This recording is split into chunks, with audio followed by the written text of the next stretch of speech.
Have you ever wished that you had a master floral designer that you could have stand beside you step by step and teach you the process of floral design?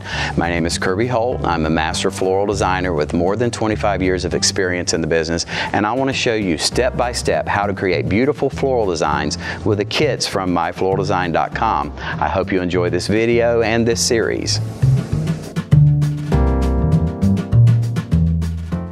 Thank you for joining me for another floral design demonstration on myfloraldesign.com. I have a really cute little arrangement to show you today. It's starting with this French gathering basket or French style gathering basket. First thing I'm going to do is just basically plant some ranunculus. And this is a cute little flower that's been really popular the last few years. We've used it a lot in wedding work. I'm a floral designer with more than 25 years of experience, and I'm having a good time with these videos showing you tips and tricks and techniques that I've learned in the flower business over the length of my career. So I hope you're getting something out of those. And if this is your first time joining us, we have a whole collection of these on My Floral Design on YouTube. So you can go to our channel there and watch these and hopefully learn some tricks and tips that will help you in your flower arranging. Now, with this basket already done, we've glued in the styrofoam, put just a little bit of moss. You don't want to put a heavy layer of moss on because it's hard to get your stems through that. So just a light layer of moss. And I'm going to make my first insertion of these ranunculus right up next to the handle. I'm going to bend that handle over so it's not perfectly straight up. And I like to just bend these. Usually when ranunculus are growing, they turn their little heads a little bit to the side. So we'll mimic that as we're making this arrangement. Now I'm also going to cut some of these a little bit shorter, and I've saved the stem with a couple of the leaves, and I can just place that right in here. So instead of throwing those away, we can use them to green in the bottom of the container. Then just use that shorter stem off to the side. Same thing, I will use this one that's a little bit shorter on the other side. And I don't want these too fixed, because when things are growing, they just kind of do their own thing. Flowers are almost like little kids. They just kind of go where they want to go, and you have to chase them down and hope you can get them to be where they need to be. So that's what we're going to just try to tame them just a little bit. So again, just placing the single stem after I trim it down a little bit. And we'll continue to use these stems that have the leaves just placed in to help with the greening of the container. And I'm not going to bring these flowers way off to the sides, because when the ranunculus is growing, it probably kind of creates a little bit of a cluster of growth together instead of shooting off to the sides. So that's the way I'm going to use these materials, much like they would if they were growing in your garden out back. So I've placed one more kind of low right in on that side. I have one more bud. I'm going to use it just right in this space here. We need a little something. We'll put it right in there. Now we have just a little bit of foliage here. I can separate that into a couple of different pieces and just tuck that in off to the sides just to make sure we've greened in nicely. One last piece here, and that way we don't have any waste. Well, we are wasting this, but I'm not sure what we can do with that. All right, now we're going to green it in, and this is a kind of a myrtle, and you'll see it's a really pretty kind of a flocked texture to this myrtle, and it really softens it. It's a plastic or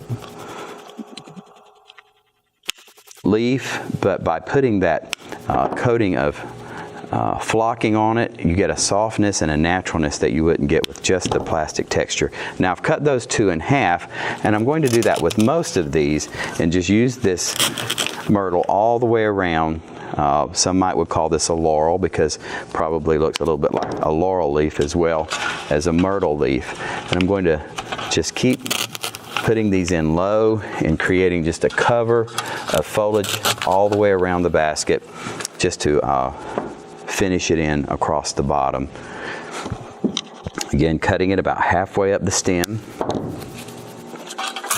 and just tucking and inserting.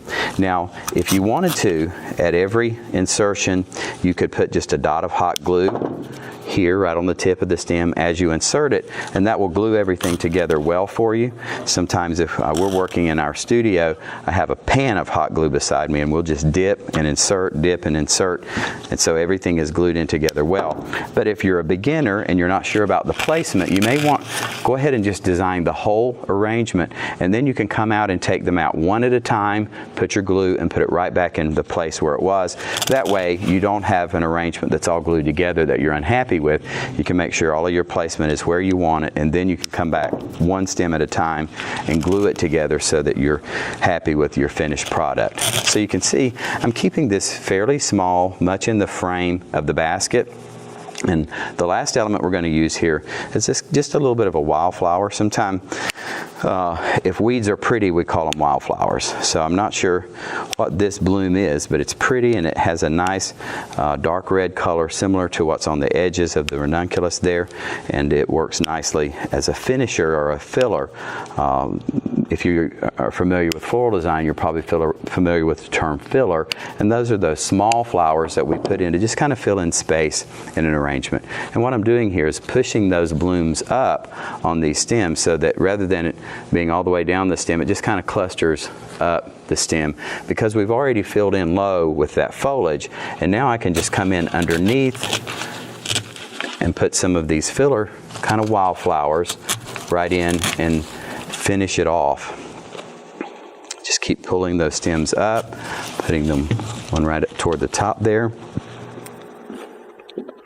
I have to cut just a little off of some of them to get them in lower, because all of them do not need to be as tall as some of the others. Placing in low. And again, think of how things grow. They don't grow perfectly symmetrical. They'll be a little you know, if you were to have a little pot of fresh flowers or herbs growing on your windowsill, they're going to grow to one side or thicker in one direction than the other direction. And it's not necessarily a bad idea to mimic a little bit of that in your floral design. It really makes it, fools the eye and makes it look more natural. When we observe it, it tends to look more real when we do it that way. And I finished filling this off. There's one space right in here that can use this last flower. So we've created just a really simple but very effective arrangement in this French metal market basket or gathering basket, and by putting those ranunculus in the top, much like they're growing, filling it in with some foliage and wildflowers, just a really clean, simple arrangement you may use in your kitchen or a bedroom or a bathroom. Thank you for joining us today. I hope you've enjoyed this. Thank you for joining us today. I hope you've enjoyed this presentation. I encourage you to browse the library of arrangements and videos on our website, myfloraldesign.com.